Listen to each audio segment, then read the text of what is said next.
Good evening, students. Good evening, ma'am. Fx equal to mod of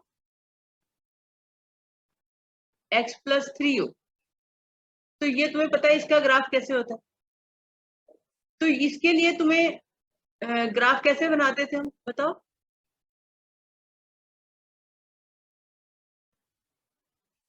बताओ mod x plus 3 का कौन बताएगा graph?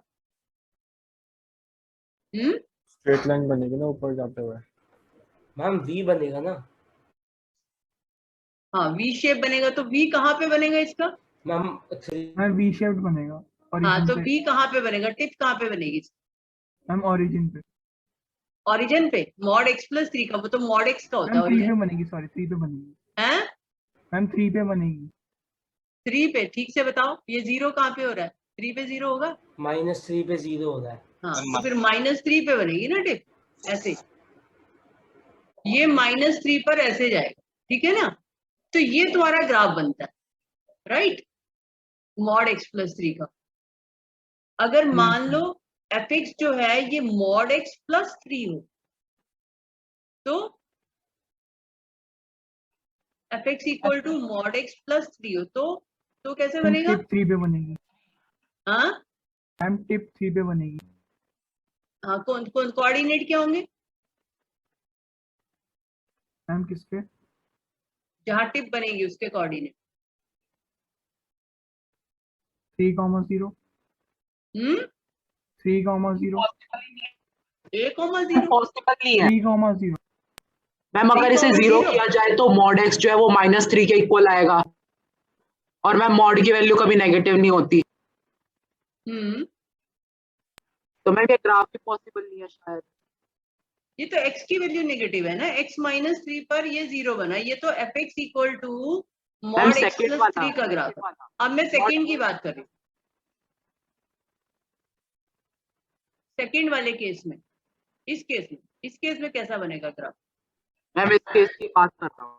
हाँ इस मैम केस अगर में इसे बताओ। 0 को पुट करेंगे तो -3 इक्वल टू मॉड x आएगा मैम, लेकिन वो पॉसिबल नहीं है क्योंकि मॉड की हर वैल्यू हाँ तो पॉजिटिव। इसका मतलब fx 0 नहीं होगा। इसका मतलब सिंपली ये होगा। ग्राफ कैसा बनेगा वो तो ठीक है, इसका मतलब fx कभी भी 0 नहीं होगा क्योंकि मॉड x हमेशा पॉजिटिव होता है और उसमें 3 ऐड हो रहा है। तो ये 0 पर इसकी टिप नहीं बनेगी। तो इस और इस ग्राफ में फर्क आएगा ना दोनों में। तो इसका ग्राफ कैसा बनेगा?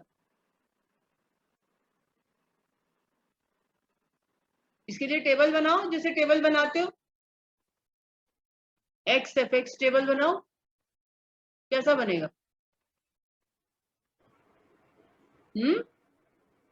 x को वैल्यूज दो ना। मैम x हो गया 1,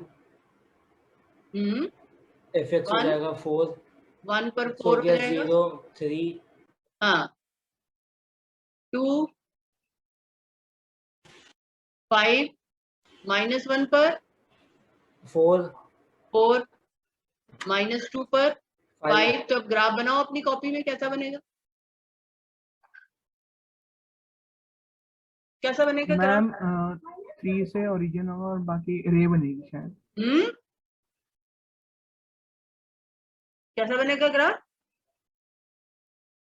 टिप कहाँ बनेगी बस मुझे ये बता दो। जो वी बनता है उसकी टिप कहाँ बनेगी? टिप बनेगी और बाकी वी शेप ग्राफ होगा। वी शेप ग्राफ बनेगा और टिप एट कोऑर्डिनेट्स बोलो 0,3। तो यहाँ पे टिप बनेगी, है ना? और ये ऐसा ग्राफ बन जाएगा। समझ आ गई?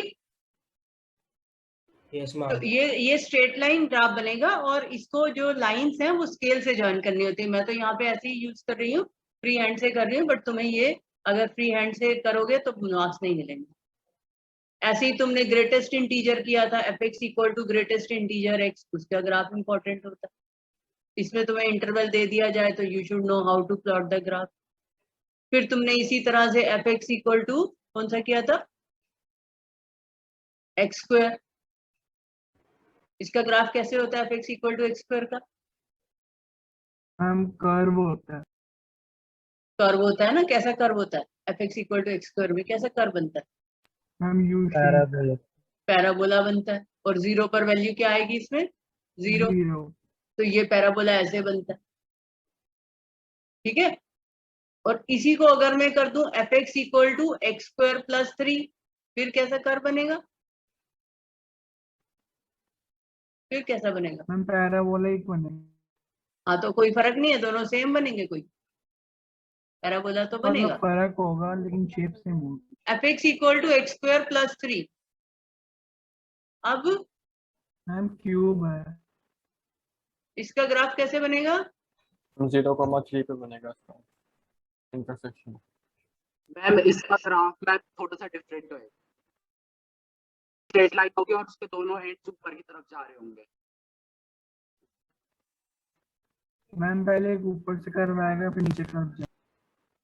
ये भी पैराबोला ही बनेगा, ठीक है। तो पैराबोला कैसा होगा? ये f x equal to x square plus 3, ये डिस्कस करी थी मैं। इसका ग्राफ बताओ कैसा होगा? मैम पैराबोला होगा। हाँ तो उसकी वो यू टर्न कहाँ से लेगा? मैम 3 से 0,3। 0,3 से। तो जैसे मॉड एक्स का था वैसे ही होगा। मॉड एक्स में स्ट्रेट लाइन जाती है दोनों तरफ, इसमें ये यू शेप करते हैं। हमें वैसे कौन सा फंक्शन है? Greatest integer? हाँ क्या बेटा? मैम ये फंक्शन ग्रेटेस्ट इंटीजर है? कौन सा? ये क्वेश्चन इसकी बात कर रहे हो? Yes ma'am.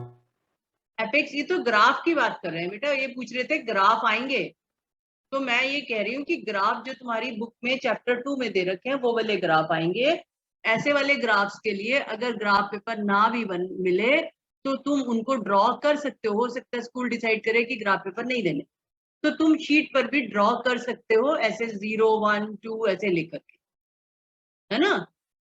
तो बहुत ज्यादा टाइम नहीं लगाना है, डिपेंडिंग अपॉन वेटेज ही टाइम लगाओगे, तो फटाफट ग्राफ ड्रॉ कर लो। तो सिंपल तुम्हें जो ग्राफ्स आते हैं जो मैंने कराए हैं या इनके अलावा जो मैंने एक्स्ट्रा कराए हैं बस वो सारे प्रिपेयर कर लो। अपनी नोटबुक में देखो जो कराया हुआ है वही आएगा, उसके अलावा कुछ नहीं आएगा। ऐसा कुछ नहीं आएगा जो तुम्हें ना कराया हो। हाँ और बताओ कौन सा क्वेश्चन? मम्मी जो अभी ग्रुप पे आया है क्वेश्चन, हम उसमें डिनोमिनेटर को क्रिटिकल पॉइंट 0 में देंगे। हाँ डिनोमिनेटर जो है strictly greater than equal to 0 होना चाहिए ना। ये फैक्टराइज हो रहा है, मैम इक्वल टू 0 नहीं होगा। हैं? मैम इक्वल टू 0 नहीं होगा। हाँ इक्वल टू 0 नहीं होगा, स्ट्रिक्टली ग्रेटर देन 0 होगा, क्योंकि ये डिनोमिनेटर में है ना, तो स्ट्रिक्टली ग्रेटर देन 0। तो ये हमारे पास ग्रेटेस्ट इंटीजर की वैल्यू आ गया, इसको जो है माइनस ग्रेटेस्ट -3 इंटीजर x -6 को स्ट्रिक्टली, ये तुम्हारी कॉपी में हुआ होगा, मैंने कराया भाई ये क्वेश्चन तुम्हें। इसको y ले लो या ऐसे ही फैक्टराइज कर लो, तो इसके फैक्टर्स क्या आएंगे? -3 + 2 से होगा ना ब्रेक, 3 एंड -2 आएंगे। तो greatest integer x -3 into greatest integer x + 2, ये बनेगा ना, ठीक है, ये बना। तो इसमें ये पॉजिटिव होना चाहिए, तो ये पॉजिटिव का मतलब हमारे पास क्या आ रहा है कि प्रोडक्ट पॉजिटिव कब होता है? जब क्या केस बनेंगे? जब दोनों पॉजिटिव हो या दोनों नेगेटिव हो, तभी प्रोडक्ट पॉजिटिव होता है ना, कोई दोनों चीजों का। तो greatest integer x -3 greater than 0 and greatest integer x plus 2 greater than 0। तो ये दोनों पॉजिटिव कब होंगे? जब ग्रेटेस्ट इंटीजर ग्रेटर देन 3 हो या greatest integer x greater then -2 हो, तो वो फिर हमें नंबर लाइन पर देखना पड़ेगा। तो ये हमारे पास, ये यहाँ पर हमारे पास आ रहा है, this implies greatest integer x greater then 3 and greatest integer x greater then -2। तो ये नंबर लाइन पर देखोगे ग्रेटर देन 3 और -2। तो ग्रेटर देन 3 और ग्रेटर देन -2 में कॉमन सोल्यूशन क्या आया? Greater than 3। तो greatest integer x greater then 3, एक तो ये आंसर आ गया। तो greatest integer x greater then 3 कब होता है? ग्रेटर देन 3 कब होता है ग्रेटेस्ट इंटीजर एक्स? मतलब कि 4, 5 ये सब आंसर आने more चाहिए. than 4, more than equal to, More than, x should be more than equal to more than equal to 4. 4. ठीक है ना? तो ग्रेटेस्ट इंटीजर एक्स ये ग्रेटर देन 3 कब होगा? ग्रेटर देन 3 का मतलब है हमारा आंसर जो है वो 4 ऑनवर्ड आएगा. ग्रेटेस्ट इंटीजर एक्स का आंसर 4 ऑनवर्ड आएगा. तो 4 ऑनवर्ड कब आएगा? जब हमारा x greater than equal to 4 हो जाए. और ऐसे ही दूसरा केस लेस देन 0 से करोगे कि दोनों नेगेटिव हो. Greatest integer x -3 less than 0 and greatest integer x +2 less than 0. ये केस सेकेंड अब अपने आप कर लोगे तुम लोग. केस सेकेंड मतलब greatest integer x less than 3 and greatest integer x less than -2. दोनों नेगेटिव हो तो भी प्रोडक्ट पॉजिटिव होगा. तो दोनों नेगेटिव कब होते हैं? लेस देन 3 और लेस देन -2 में कॉमन सोल्यूशन कहाँ चला जाएगा? Less than -2. ठीक है. तो greatest integer x less than -2. तो लेस देन -2 कब होता है?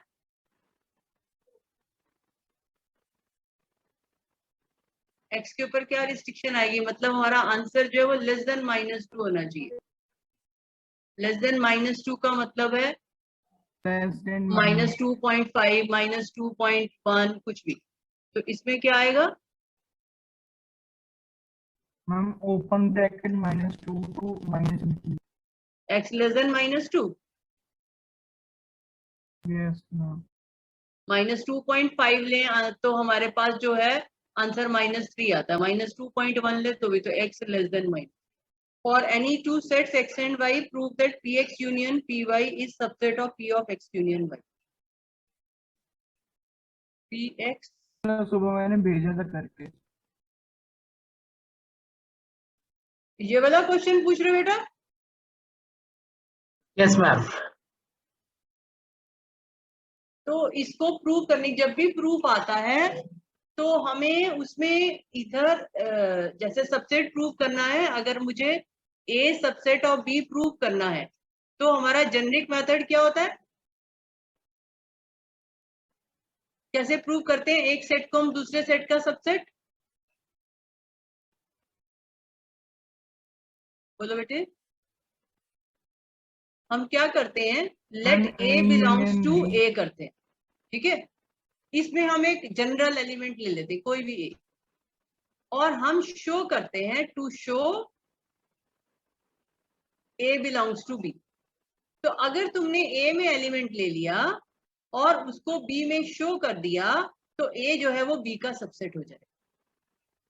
इसी तरह से यहाँ पर px यूनियन py में तुम कोई एलिमेंट लोगे तो हम ले सकते हैं लेट कैपिटल A होगा क्योंकि px सेट्स इसके एलिमेंट सेट्स होते हैं.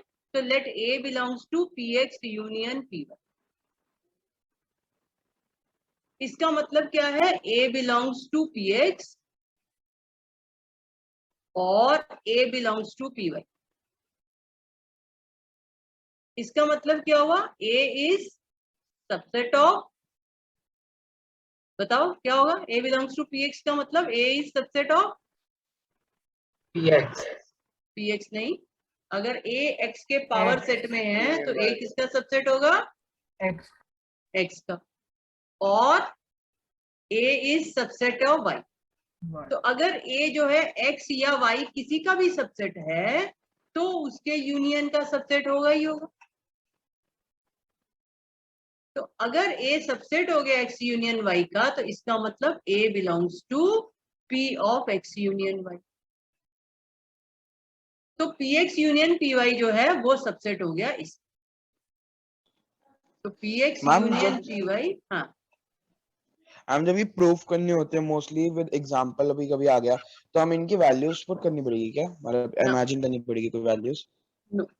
जब भी प्रूफ करना होता है जनरल एलिमेंट लिया जाता है और वो जो हम एलिमेंट्स लेके करते हैं वो वेरिफिकेशन होता है कि a में हमने एलिमेंट्स ले लिए 1 2 3 4 ऐसे. तो वो हमारा वेरिफिकेशन कहलाता है। अगर प्रूफ लिखा है तो जनरल एलिमेंट एक सेट में लोगे और उसको दूसरे में शो करोगे। जैसे ए, मैंने कोई भी एक एलिमेंट ले लिया इसका और इसकी प्रॉपर्टीज के हिसाब से मैंने चला के उसको यहाँ शो कर दिया।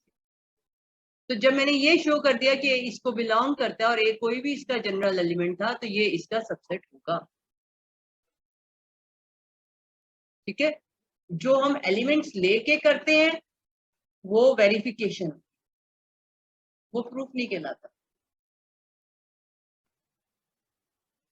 तो ये इसका सबसेट है, लेकिन ये इक्वल नहीं है।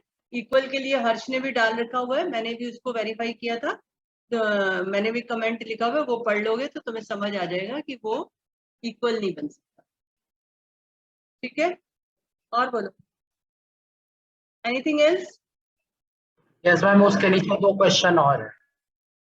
और इसमें ये बात भी समझ लेनी जरूरी है कि अगर कोई एलिमेंट जो है ए जो है वो बिलोंग करता है एक्स यूनियन वाई को, तो इसका मतलब ए बिलोंग्स टू एक्स और ए बिलोंग्स टू वाई। अगर कोई एलिमेंट जो है वो ए बिलोंग करता है एक्स इंटरसेक्शन वाई को, तो इसका मतलब a belongs to x and a belongs to. ठीक है, तो ये जो मैंने तुम्हें सब इक्विवेलेंट लिखा रखे हैं कॉपी में, ये सब तुम्हें याद करने हैं। ऐसे मैंने तुम्हें हर एक उसके साथ रूल के साथ लिखा, तो वो जो लिखवा रखा है वो सब तुम्हें लर्न करना।